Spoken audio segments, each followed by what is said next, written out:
The Earth is beautiful, and we should be doing everything in our power to protect it. Or should we?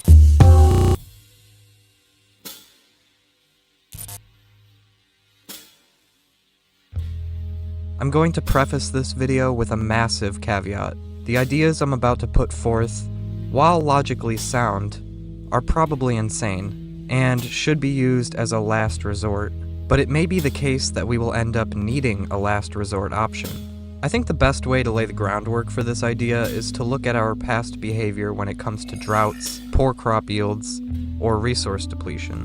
We have been agricultural for only around 12,000 years, but those early agricultural societies were very much different than those of the modern era, at least in developed nations. Nowadays, if an area of your country experiences a drought, you may notice an increase in price for certain goods, but you won't starve. In the past, however, this wasn't the case. If droughts didn't go away and your surpluses ran dry, you either moved on or you died. But this may actually be the best way to survive in a universe of finite resources. You tap an area dry, move on, and then return when nature has healed, replenished itself.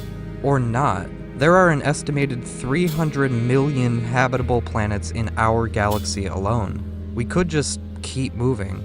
Strictly speaking, from an investment standpoint, whether it be monetary, energy, or time investment, it is most efficient to just take what you need from a system and then move on. With our current technology anyway. You could envision a time when conservation and repairs to natural systems are a net zero energy consumption, but I digress. I'd also like to point out that we do need to leave the Earth at some point. And going back to what I was talking about earlier, about droughts causing migrations in our past, and in certain areas still causing them in the present day, it very clearly is the case that we only take action when it becomes necessary, when it's a matter of life and death. We could use this aspect of our nature to our benefit. We could mine and farm the Earth dry, use what we took to research, test, and construct enormous generational arc ships, or even just fleets of smaller ships, and move on to other planets. We could repeat the process from there, and once those newly settled planets are tapped, just move on again. There are 300 million to choose from after all. This hypothetical society of world-hopping nomads would know no drought, no famine, and no poverty, because there will always be more to take. And I really mean always. Okay, not always, but until the end of the universe.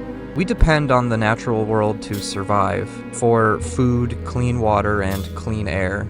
And yes, deliberately destroying or polluting it would directly harm us, but only to a point.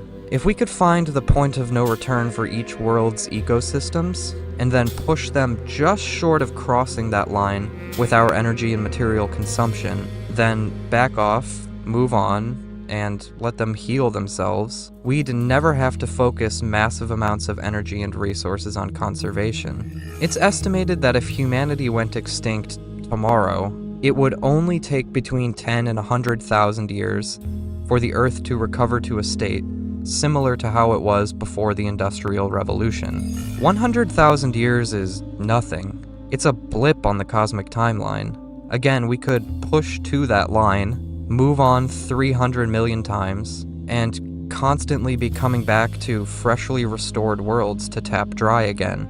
You wouldn't even need to cycle through all 300 million habitable worlds. Given the unknown, but what I would guess to be immense distances between truly habitable worlds within our galaxy, and the finite velocities at which we can travel, you could probably hop through a few hundred worlds every 100,000 years. So the question becomes, why spend energy and resources on reparation when the Earth, and probably every other world capable of harboring life, will do it for us? This idea only works in a universe where there are no other intelligent species, because if there were, then they probably wouldn't appreciate us just showing up and polluting their worlds.